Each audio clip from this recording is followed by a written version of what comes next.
merveilleux, roi des rois, sauveur Dieu trois fois saint, nous voulons te bénir, nous voulons te glorifier, nous voulons t'exalter, nous voulons t'élever, nous voulons te dire merci Seigneur pour ce jour. Merci pour ta grâce, ta bienveillance et ton autorité sous laquelle nous sommes encore levés ce matin. Merci Seigneur pour l'opportunité que tu nous donnes dans ce programme d'apporter ta parole. Seigneur, utilise le canal que nous sommes pour bénir ton peuple à la gloire de ton Saint-Nom, au nom puissant de Christ notre Sauveur. Amen. Bien-aimé peuple béni de l'Éternel, nous vous saluons tous dans le beau et puissant nom de notre Seigneur Jésus-Christ. Nous voici dans notre émission biblique de partage intitulée L'heure du Seigneur. Je veux te dire ce matin que l'heure du Seigneur est le moment où le Seigneur notre Rédempteur passe pour révéler ses vérités, ce qu'il nous faut connaître pour mieux vivre et pour mieux l'adorer, afin de rentrer dans ses bénédictions. Nous tenons à encourager et à exhorter tous ceux qui nous suivent dans ce programme de ne pas se lasser, mais continuellement de se fortifier dans la force toute puissante du Seigneur pour la gloire de son Saint-Nom. Ce matin, le Seigneur a mis sur mon cœur de vous parler en ces termes. Ne pas courir en vain. Nous allons nous servir du texte de l'épître de Paul aux Galates, chapitre 2, à partir du 1er verset au 10e verset. Écoutons la parole de Dieu. Ensuite, 14 ans plus tard, je montai de nouveau à Jérusalem avec Barnabas et je pris aussi Tite avec moi. Je montai par suite d'une révélation.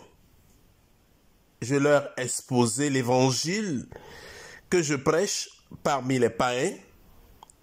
Je l'exposai en privé, au plus considéré de peur de courir ou d'avoir couru en vain. Mais Tite, qui était avec moi et qui était grec, ne fut pas même contraint de se faire circoncis. Cependant, à cause des faux frères qui s'étaient furtivement introduits et glissés parmi nous, pour épier la liberté que nous avons en Christ Jésus, avec l'intention de nous asservir. Nous ne leur avons pas cédé un seul instant, par soumission, afin que la vérité de l'Évangile soit maintenue parmi vous. Quant à ceux qui paraissaient les plus considérés, ce qu'ils avaient été autrefois m'importe peu. Dieu ne fait pas de considération de personne. Les plus considérés ne m'ont rien imposé. Au contraire, lorsqu'ils virent que l'évangile m'avait été confié pour les incirconcis, comme à Pierre pour les circoncis, car celui qui, agissant en Pierre, en a fait l'apôtre des circoncis, a également agi en moi en vue des païens. Et lorsqu'il reconnut la grâce qui m'avait été accordée, Jacques, Céphas et Jean, considérés comme des colonnes, nous donnèrent la main droite à Barnabas et à moi, en signe de communion. Ainsi, nous irions, nous, vers les païens, et eux vers les circoncis. Nous devions seulement nous soutenir des pauvres, ce que je me suis empressé de faire. Que le Seigneur nous sanctifie par sa parole. Amen. Le texte que nous venons de lire est l'exposé de l'apôtre Paul dans sa lettre aux Galates. Galatie est un district de l'Asie mineure. Nous pouvons parler de l'actuelle Turquie.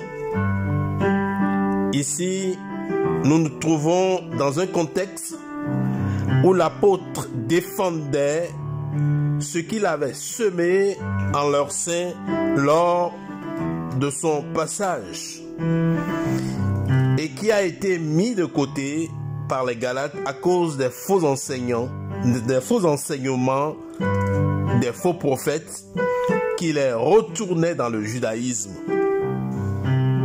Il me revient de vous souligner que l'apôtre Paul a œuvré parmi les gentils sous la direction du Saint-Esprit. Et je tiens à souligner aussi que son apostolat a été soutenu par l'Église de Jérusalem. Alors, mes bien-aimés, soutenons les hommes de Dieu. Ne pas courir en vain. Bien des gens dans l'Église ne discernent pas encore ce qu'ils doivent faire pour Dieu et où doivent-ils le faire. Au lieu de s'en préoccuper, il en vient plutôt d'autres dans leur ministère. Si nous appartenons à cette catégorie de gens, nous gagnerions à prier Dieu de nous montrer le lieu où il désire nous utiliser. Ainsi, notre course ne sera pas vaine.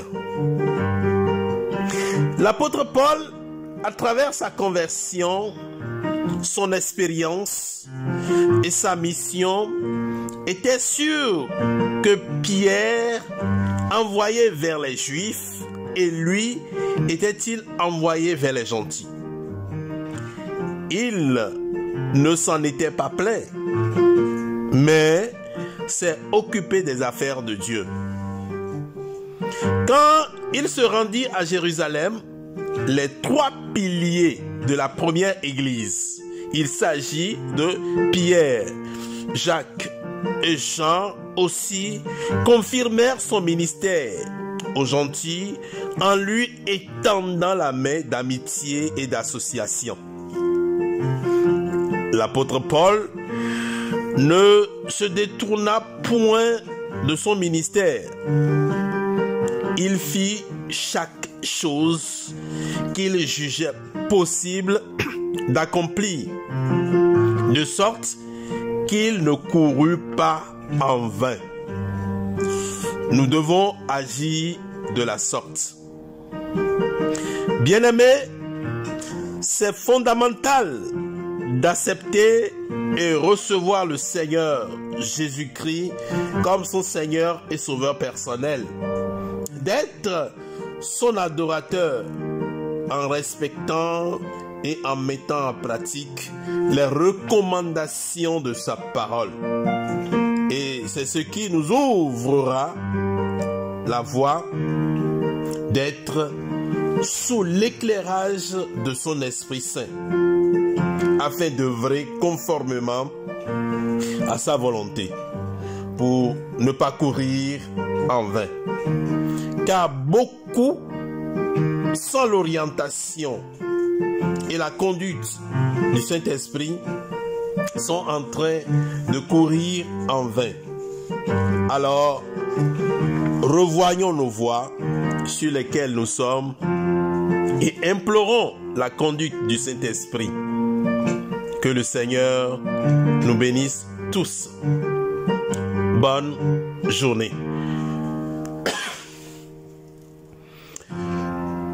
Seigneur, tiens ma main le long du chemin.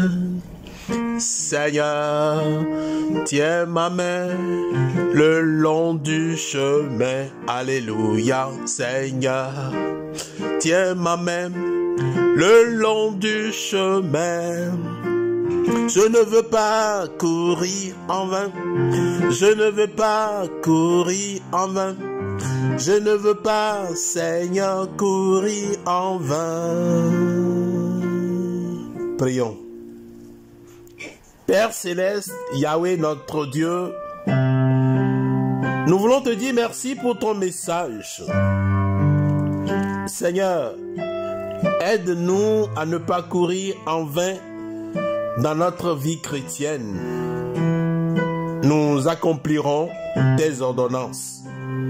Ô mon Dieu, pour la gloire de ton Saint-Nom, au nom puissant de Christ, notre Sauveur.